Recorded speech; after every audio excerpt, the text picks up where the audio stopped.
What's up, bitches? It's me. I'm back. The podcast is back. It's gonna be, hopefully, video formatted if I can get this right. This fucking mic. But yeah. So it's been a while. It's been over a year since I've done a fucking podcast. But I don't give a shit. These things take time. When you got broken, you gotta build yourself back up again. And in my case, again and again and again until you get to here. But you go here, but you have to go back to here. But fuck it, I'm back now anyway. And here's where we go, bitches.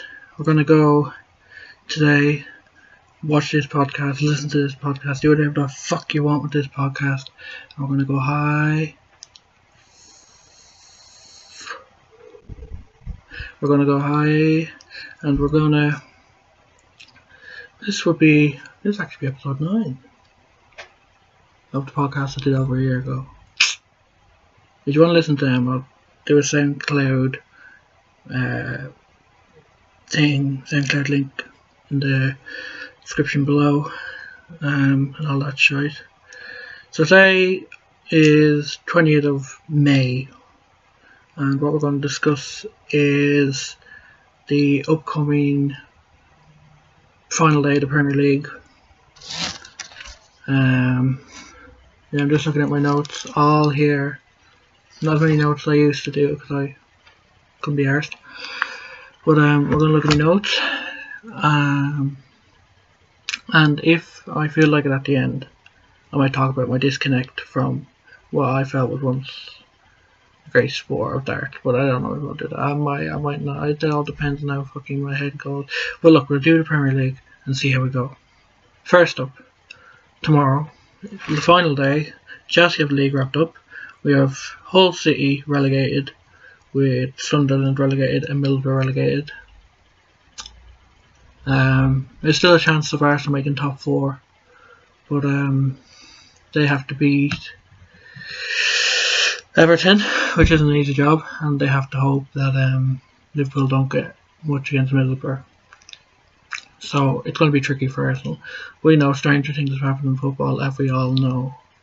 So here we go. The first game I'm going to look at is Liverpool-Middlesbrough. Liverpool, they just want to win this one. They got a good result last week, scoring 4 goals against who I can't remember, which is classic, but I'm not bothered. And Liverpool against Middlesbrough. Liverpool can sail through well into the postseason, but I can't really see Middlesbrough picking up much, to be honest. But yeah, I don't know. Middlesbrough have decent enough players there, but they just don't click. And compared to Liverpool players, they don't have anything. In one sense, they can all do it on their day, but it's not great. I can see them definitely challenging next year in the Championship, that's no doubt. But as for everything else, Liverpool have those top class players in Coutinho, Firmino, those two alone, and then you also have Jordan Henderson. In midfield, they have a strong midfield. Then they have a couple of players come back next year who have been out on loan. Then they have the youngsters coming through, and Ben Woodburn, I think, and Harry Wilson. Actually tried to buy down Football Manager for West Ham, but they wouldn't accept my offers. Hard lines. But yeah. So I'm going for a Liverpool victory in that one. I know I was talking to my brother. We were just vaguely talking about Middlesbrough when they first got relegated, and he said, every team that gets relegated, they always have one more win in them, whatever. Well, I just think Liverpool at Anfield have too much to play for, in the sense of they can just slot up that 4th place for certain, which I think they will, unfortunately, in the sense of I like Arsenal because my brother supports them, but that's not here and there. Next game I'm going to look at is Chelsea and Sunderland.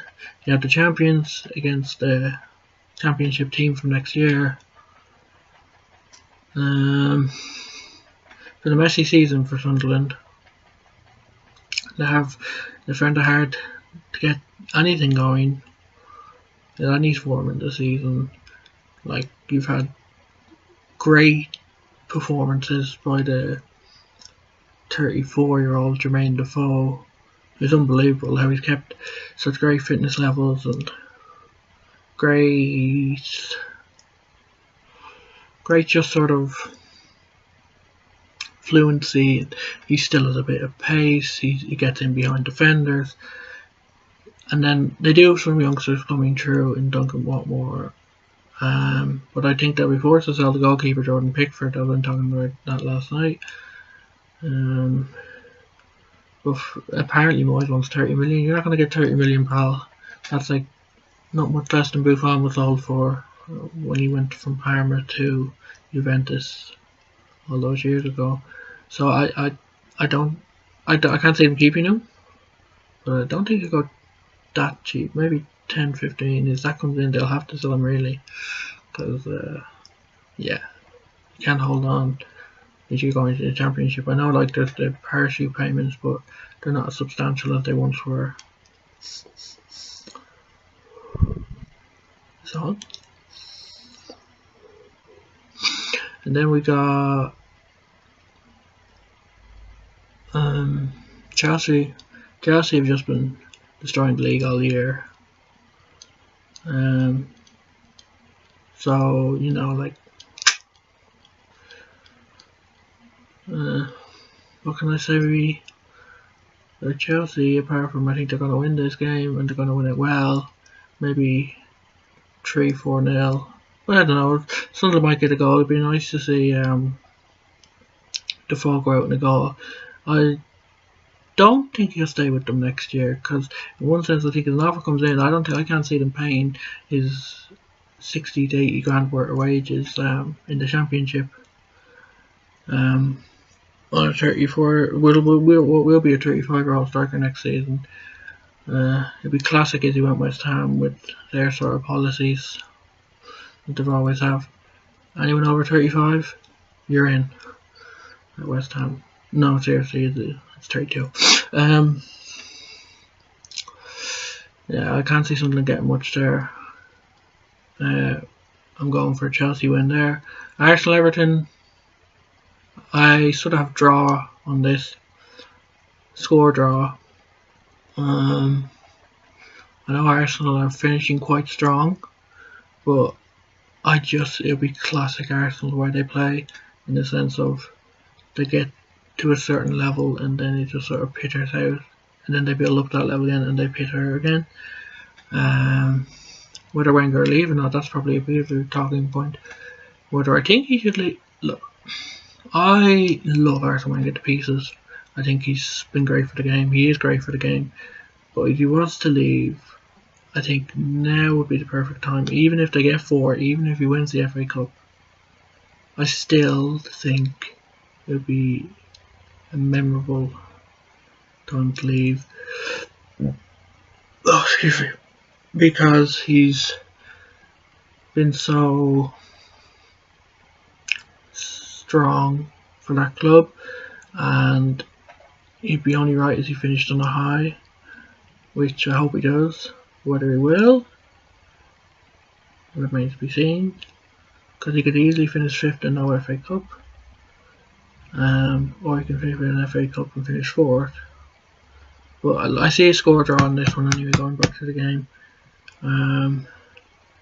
And I think he will be there next season, unless he decides not to, because I can't see anyone sacking him at that club.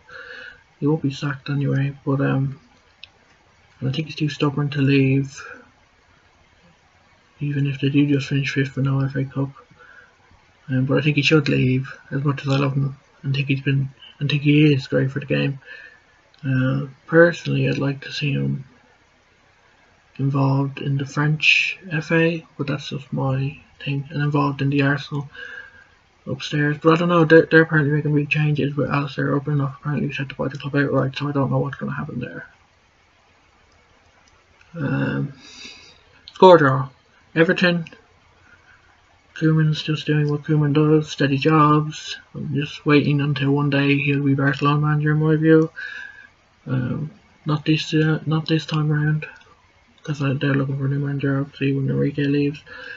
But I think he will eventually get that job. It's only a matter of time, but it's going to be a while, another 5-6 years I think. He'll just stick around Everton. Lukaku's had a great season again. He just does what he does, and that's all that he does. Yeah. Next game, Leicester Bournemouth. I'm going for a Bournemouth win, despite it being at Leicester. I'm going for a Bournemouth win because Leicester have just been disappointing in the league this season. Everyone knows that. As you're watching this, you know they've been disappointing in the league this season. Yeah, they've got a couple of results under Shakespeare, but I don't think he can pull off a final act against Bournemouth, because I think Bournemouth have too much. They have a good squad, good young players, good senior players too, as in people around the 28 plus mark. Like, they have a solid defence. Then they have good youngsters, and when they brought in Lewis Cook last year from Leeds, he's going to be a baller. Good strikers. I think they could do with another top class one down close season. Another top class striker would really sew them up to have an even better season next year.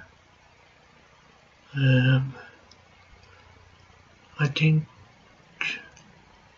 maybe a goalkeeper as well.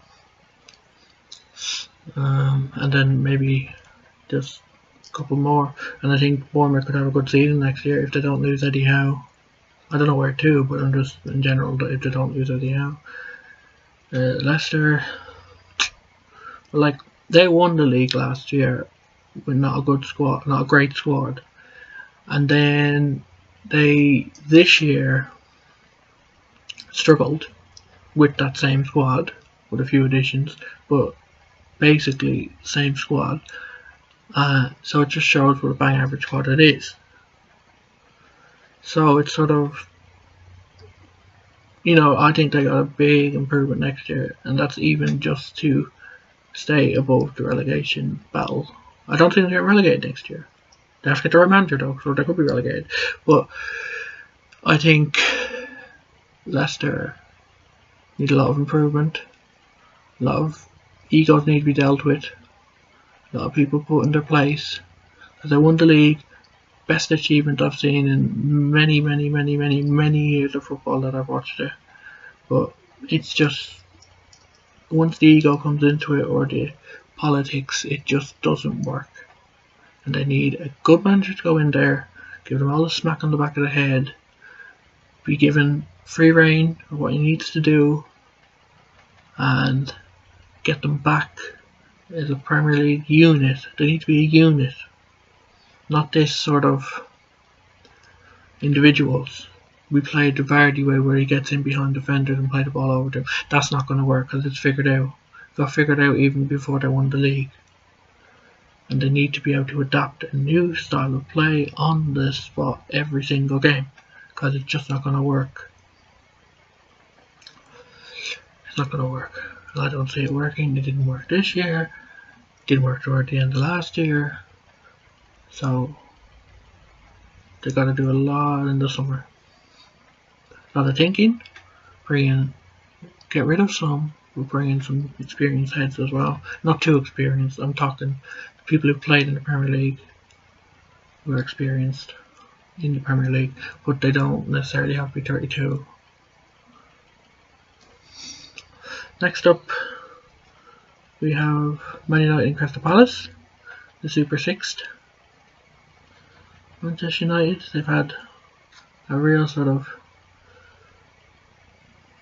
overblown season. I don't know, like, it's such a shame what happened to Ibrahimovic a few weeks ago, because he is, well, who he is. He's the great Ibrahimovic.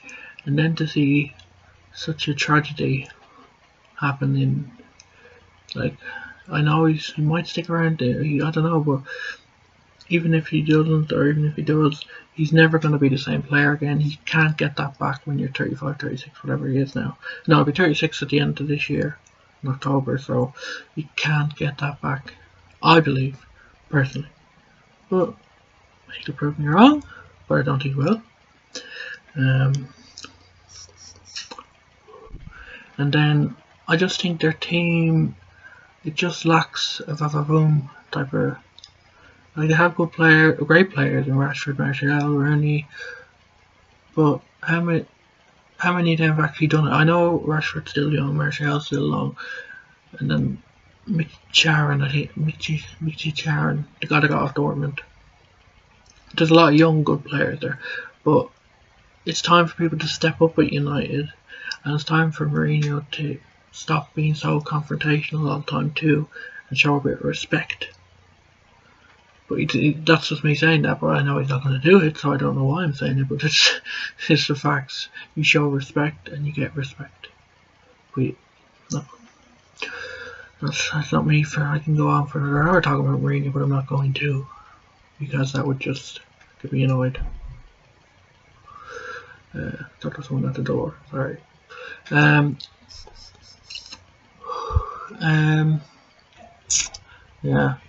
In the forward going to, I don't know who else they can sign. They have ridiculous amount of talent in there with Pogba, but it's like, what the fuck? They're just going about it. They're very much a team of individuals, and they need to play as a team. It's something they haven't done for a long time.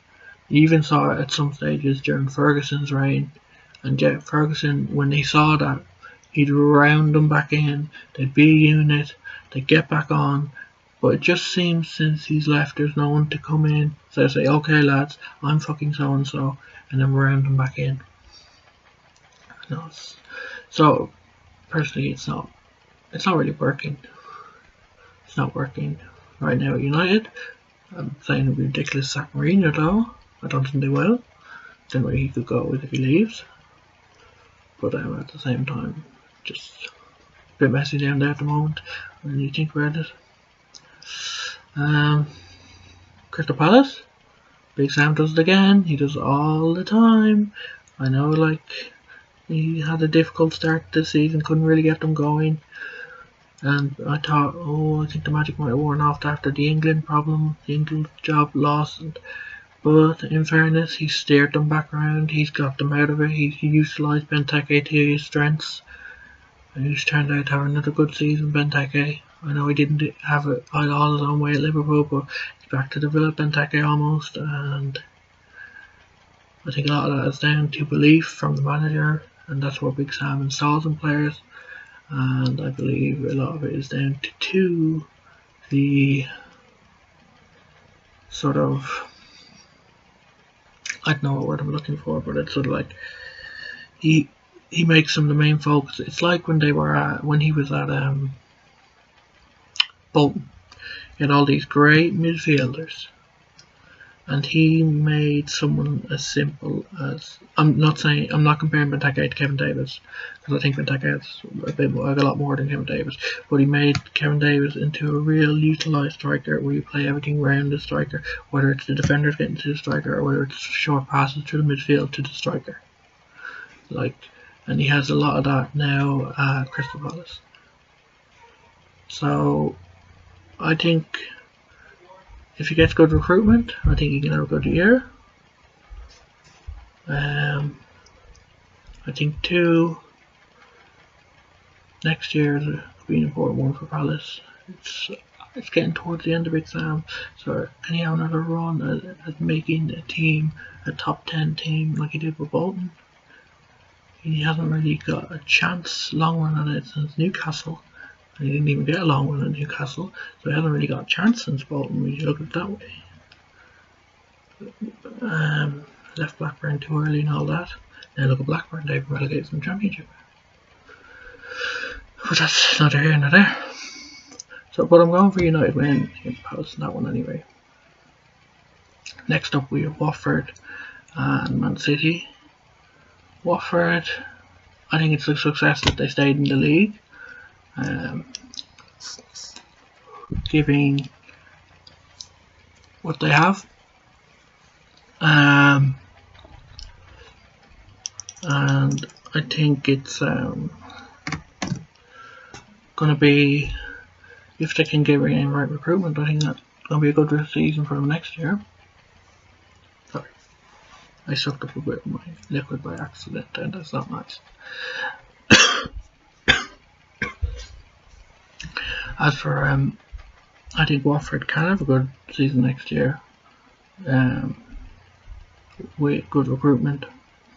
I think they have good strikers already in the Gallo, and I think Sarah is a good player. I think he's still there. I don't even know if he should be. He is still there, Sarah. He's a good player. Should West Ham shouldn't have sold him. But I think even Troy Deeney chips in with a few goals here and there too. Man City, if they don't challenge next year, Pep Guardiola is gone. He won't be gone this year, but if they don't challenge properly next year, he'll be gone. I think it's going to be a lot harder to challenge next year because there'll be a lot more teams challenging next year, more hands-on. Because Chelsea had an away season this year. Conte, as manager of Chelsea, just grabbed the league and said, right, I'm going with this, and he just went with it, and he went and ran that ball hard and fast. But yeah, he really needs to challenge next year. I don't know where he can improve. There's money everywhere, I know, but there's money in every position too. So he's going to have. I think he should really get rid of some dead wood there, because there is a lot of dead wood at City. It's and he needs to model them to their strengths, and not take the way he likes to play. I think he needs to model players to their strengths, and then adapt a way of playing to that, instead of just moulding players to his style of play. If that makes sense. I think it does. In my head it makes sense. Okay. So, but I am going for a Man City victory there too, in Watford. Southampton Stoke. Stoke really trailed off a lot recently. So it seems to happen at least once a season to them, and I think it's happened at the end, which isn't great. Difficult period. I was only looking at their last few results there earlier this week. Well, it's been a tough last 8-9 games for them. Just haven't been able to carry out proper results. While Southampton, Clark Puel's done a really good job in his first season in English football. He's done all the good things right, and he's done little wrong. So I have a lot of respect for Claude Puel, and I think he can do a good job going forward with Southampton. From what I know, they have resources there money wise, and he has a lot of good youngsters. They've always had a good academy, especially the past number of years, producing great players, and a lot of that team is great players already. So I don't even know where he needs to add. Like, I'm thinking in my head now, I don't think he needs that much anyway. Maybe he could sell some and then strengthen those positions with better players. I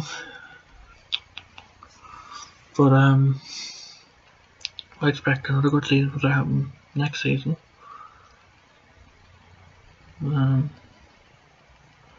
Stoke need to build again. You'd think they're going well, and then they slap you in the face. It must be hard being a Stoke fan. I like Mark Hughes. I think he's a good manager, but he doesn't always get it right, I don't think. So I think he can make improvements in some places too. Where are we? Like, I think they need a striker. I really do. A top class one if they want to challenge. But like, there's always that thing to go with Stoke, the style of play, the sort of rigidness of it, and doesn't sway from the different. So it's going to be a difficult season for Stoke next year if they don't strengthen. I think again, and that seems to be a trend now, they have to strengthen every season because they're just not getting over the line well. but they're just not doing enough, which is unfortunate. Southampton, as I said earlier, I think they can have a good year next year. Maybe sell some players and bring in better quality players than the one they've sold. So I'm going for a Southampton win there. Whole Tottenham are running riot everywhere they go at the moment. They do little wrong. I can only see them beating Hull. Hull, I feel sorry for Silva, because Silva, in my view, has done a good job. It's just sort of bad results at bad times, and then obviously he wasn't there for the whole season. It's unfortunate, as I said, but Hull usually bounce back well. Whether it'll be this quick next time, I'm not sure, because Silva hasn't confirmed to be there next year. So we'll see in due time. And then they need to improve as well, the squad. That squad's been there a long time, most of it anyway, and they're all getting older.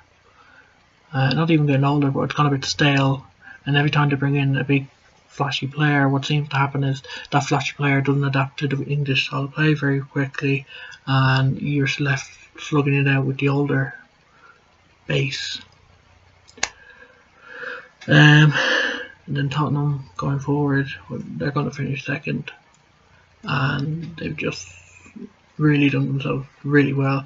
Pochettino's a great manager, I've said it before, and it's real kudos Pochettino, because he's brought that good Spurs squad that's been there for the past few years, and he's made them do it, and he's not just sort of rested on, well, we could do it, so let's try. He said, we're doing it, so we're going to go with it.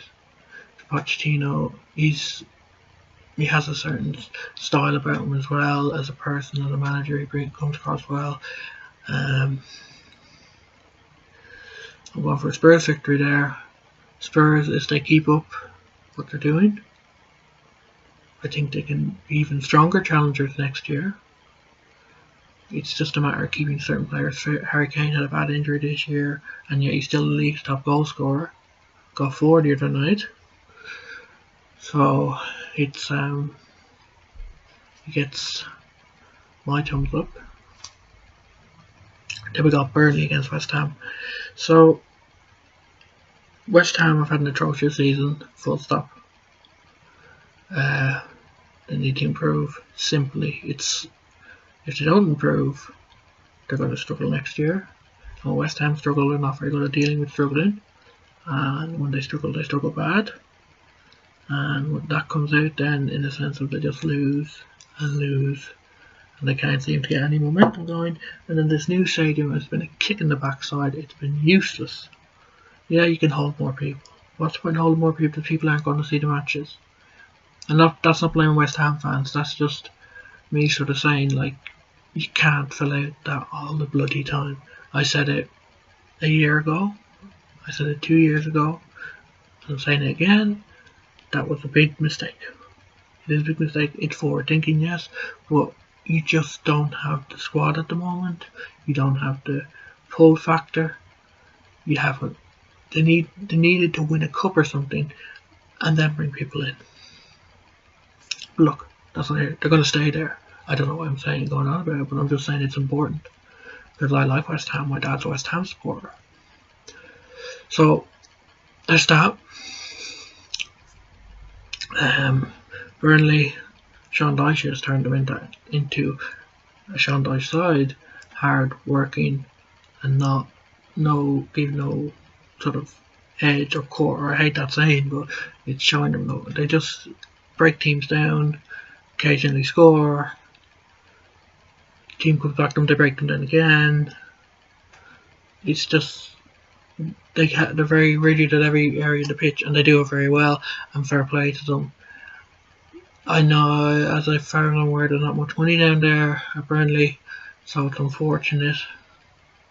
But next season I think it's going to be similar to this season for them, unless I don't know, they get 2 really good players, 2 strong characters. There's a lot of strong characters in there already.